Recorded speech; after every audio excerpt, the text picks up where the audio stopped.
नजर लागी राजा तोरे बंगले पर, नजर लागी राजा तोरे बंगले पर, नजर लागी राजा तोरे बंगले पर। कहीं ठुमरी को वक्त की नजर तो नहीं लग गई? ये सवाल इसलिए कि ठुमरी की करीब 150 बरस की कहानी उसके ठुमकते इतराते इतिहास की सुनहरी किताब भी है, और बदलाव की तेज दौड़ में पिछड़ जाने की एक बेबस दास्तान भी। नजर लागी राजा तोरे बंगले पर। अरे ठेकेदार साहब, वहाँ कहाँ बैठ रहे हैं आप? इधर तशरीफ ले आइए। बस जी, बंदे अपनी औकात पे ही ठीक है। ठुमरी की पहचान दरअसल दोहरी है। एक तरफ ठुमरी शुद्ध भारतीय शास्त्रीय संगीत की कड़ी बंदिशों से बगावत करती दिखाई देती है, तो दूसरी तरफ ठुमरी शास्त्रीय संगीत को उन महफिलों तक ले जाती है जहां राग से कहीं ज्यादा रस के रसिया हैं।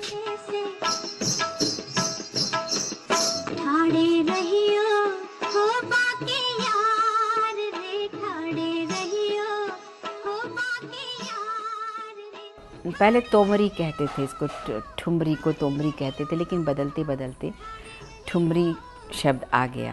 देखिए ठुमरी, ठुम मतलब ठुमकना, री मतलब सखी। अगर आप शाब्दिक अर्थ पूछ रहे हैं तो ठुम और री मतलब ठुमरी। उपशास्त्रीय विधा है, semi classical genre of Hindustani classical music आप इसको कह सकते हैं।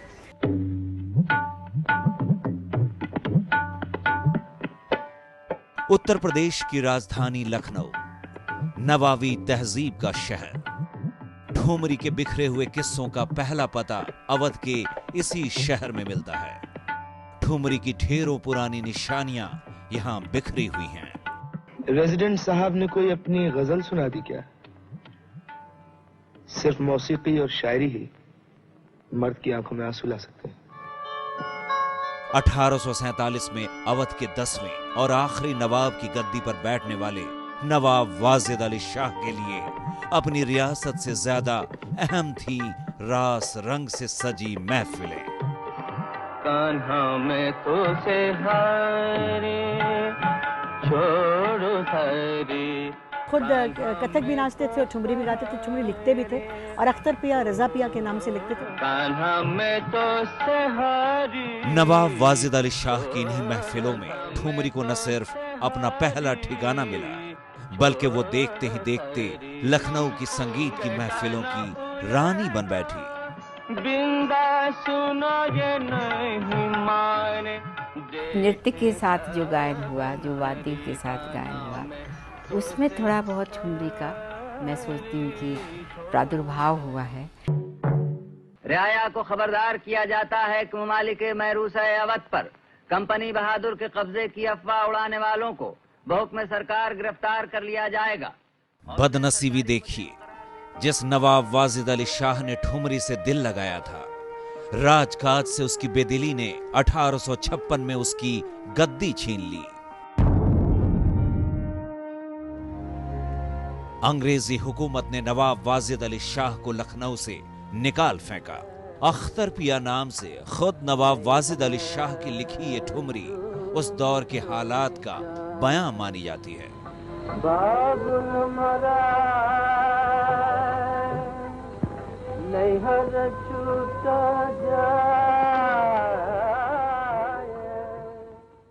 नहीं हर छोटो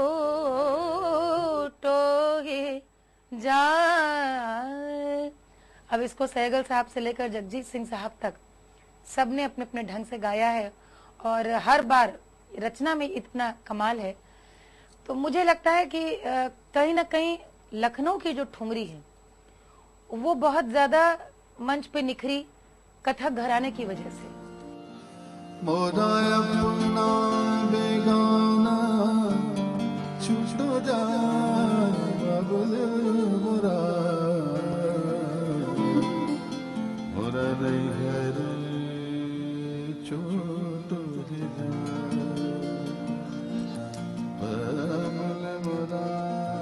ठुमरी से लखनऊ का नैहर यानी मायका छूटा तो नवाब वाजिद अली शाह अपनी महफिल और उसका रंग लेकर कोलकाता के इस मटिया बुर्ज इलाके में जा बसे, जिसे मिनी लखनऊ भी कहा जाता है।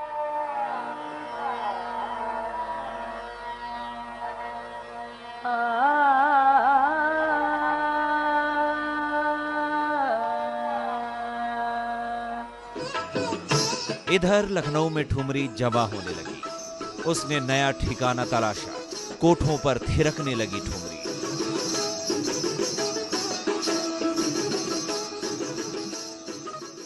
क्या गाना बजाना था, और शायद सुनने वाले भी वैसे थे, और उनकी पूरी तालीम बहुत ही आज नहीं कोई सीख सकता, बड़ी मजबूती के संग तालीम थी। 8-8 घंटे 6-6 घंटे रियाज के संग, क्योंकि उनकी रोज महफिल होती थी और रोज वहां पे कहीं ना कहीं इम्तिहान होता था सुनने का और उससे मशहूर होने का। साफ इतिहास नहीं मिलता, लेकिन कहते हैं कि ठुमरी लखनऊ के सुनहरे दौर में कथक का हिस्सा भी बन गई। किस्सा है कि के आसिफ की फिल्म मुगले आजम की इस ठुमरी की शूटिंग के दौरान मशहूर नर्तक लच्छू महाराज रोने लगे और पूछने पर बताया कि उन्हें ये ठुमरे सुनकर अपने चाचा अलकाजी बिंदादीन की याद आ गई। नवाब वाजिद अली शाह के दरबारी नर्तक बिंदादीन महाराज ने कभी इस ठुमरी को कोरियोग्राफ किया था।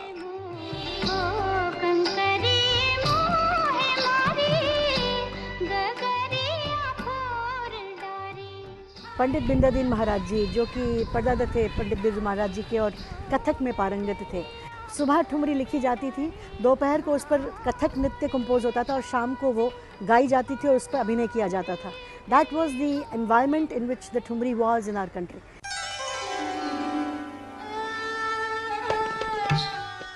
लखनऊ की नवाबी शानो शौकत खत्म हो चुकी थी। ठुमरी मुजरों का हिस्सा बन चुकी थी।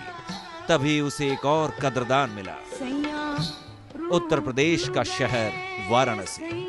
उस दौर में इसे बनारस कहते थे, जहां ठुमरी अपने रूठे नसीब को मनाने पहुंची थी।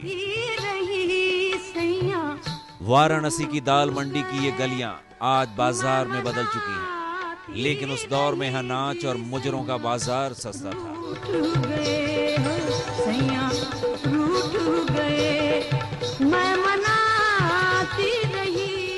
बड़ी मोतीबाई से लेकर के वहाँ पर बड़ी मोतीबाई जी, छोटी मोतीबाई जी, Kashibai, Gauhar Jaan ji, Siddheshwari Devi ji, it's a long living process. वो चाहे भले कलाकार थी, लेकिन उनको ये तवायफ कहा गया, उनको ऐसी गाने वाली कहा गया।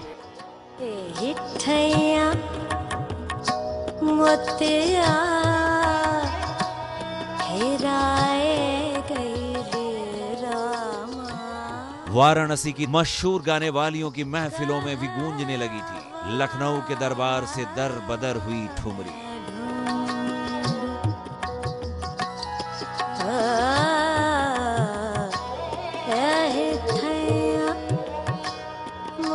शायद ये एक बड़ी वजह है कि ठुमरी के लिए फिल्मी पर्दा भी तब से आज तक अक्सर मुजरे सजाता रहा है।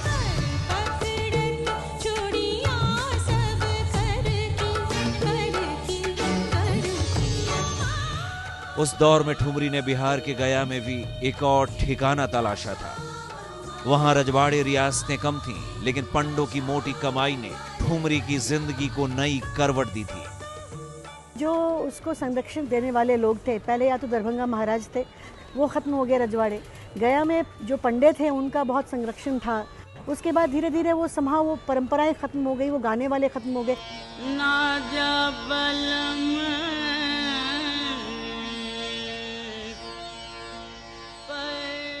ठुमरी की अगली मंजिल थी ग्लैमर से भरी दुनिया, और उसे यहां तक पहुंचाया वाराणसी